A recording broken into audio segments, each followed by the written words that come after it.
ওই বাবা যেদিন মরি রে যাইব রে, এদিন তো আমার বাবা 3-4 কোনো দিক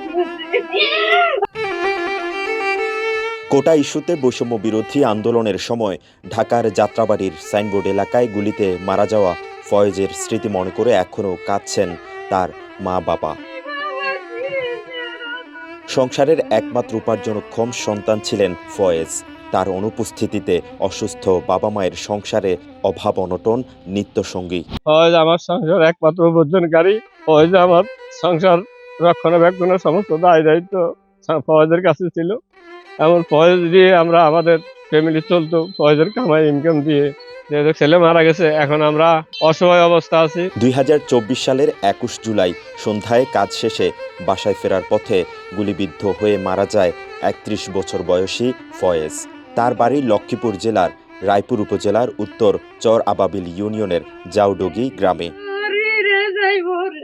শহীদ ফয়েজের মা সুরমা বেগম, বাবা আলাউদ্দিন সন্তান হারানোর বেদনায় এখনও কাঁদছেন। স্যানিটারি মিস্ত্রি ফয়েজ মৃত্যুর আগ মুহূর্তে ফোনে মাকে বলেছিলেন, হেলিকপ্টার থেকে অনবরত গুলি হচ্ছে, পরে কথা বলবো।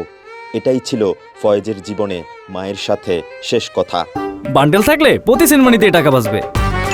বিকাশ সেনমানি বান্ডেল কিনে জিতুন প্রতি লেনদেনে। শুক্রবারে সকালে মা আমার লগে আর একটু কথা আছে, কি কেন বাবা জুমা হয়ে আই জুমা হয়ে আই মা হয়াত মৌতের কাম নাই, আর লগে রোগা মরে গেছে, আয়ানের কথা আর শুনতেন না।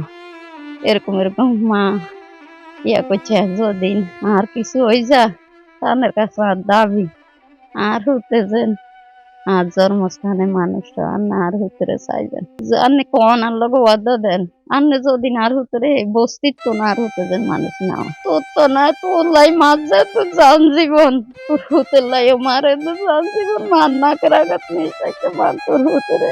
জানা গেছে শহীদ ফয়েজ 5 বছর আগে গাজীপুরের টঙ্গীতে ভালোবেসে নূরনাহার বেগমকে বিয়ে করেন। তাদের কোল জুড়ে আসে এক পুত্র সন্তান। 3 বছর বয়সী শিশু সন্তান আর স্ত্রীকে নিয়ে ফয়েজ বসবাস করতেন সাইনবোর্ড এলাকার একটি ভাড়া বাসায়। গ্রামীণ নিম্নবিত্ত পরিবারের সন্তান ফয়েজ কাজের উদ্দেশ্যে গিয়েছিলেন মালদ্বীপ। করোনা মহামারীর সময় চাকুরি হারিয়ে দেশে ফেরত আসেন। পরে ঢাকায় কাজের উদ্দেশ্যে গিয়ে স্যানিটারি ফিটিংসের কাজ করতেন। স্থানীয়রা বলছেন, পরিবারের একমাত্র উপার্জনক্ষম সন্তান ছিলেন ফয়েজ। তার বাবা আলাউদ্দিন শারীরিকভাবে অসুস্থ। সংসারটা বর্তমান অবস্থা খুবই কষ্ট করতে আছে, কষ্টতে চলতে আছে, এভাবে দিন যেতে আছে কষ্টতে। আমরা চাইতেছি যে হায়দ্রাবাদ জাডুগি রোডটা ফয়েজের নামেই করা হোক। ফয়েজের সর্বকিছু অর্থাৎ তার সকল ডকুমেন্টস লক্ষ্মীপুর জেলা আমিরের মাধ্যমে আমরা এগুলি তার হস্তগত করি। ওনার মাধ্যমে আমরা এখানে 2 লক্ষ টাকা তাদের পরিবার হাতে হস্তান্তর করি। এদিকে গত কয়েক মাস ধরে এলাকায় দাবি উঠেছে শহীদ ফয়েজের নামে তার বাড়ির সড়কটি নামকরণের। এছাড়া ফয়েজের পরিবারকে সরকারি সুযোগ সুবিধা ও অনুদান দেওয়ার দাবিও ওঠে সাধারণ মানুষের তরফ থেকে। অবশ্য এ বিষয়ে আশ্বস্ত করেছেন রায়পুর উপজেলা নির্বাহী অফিসার।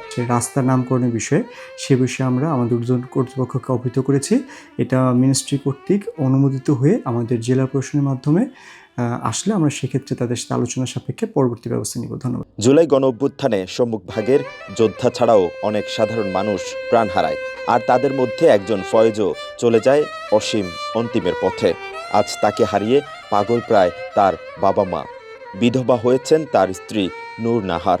অনাথ হয়েছে 3 বছর বয়সী শিশু সন্তান। লক্ষ্মীপুর থেকে কাজল কায়েসের পাঠানো তথ্য ছবিতে মেহরাজ হোসেন, কালের কণ্ঠ।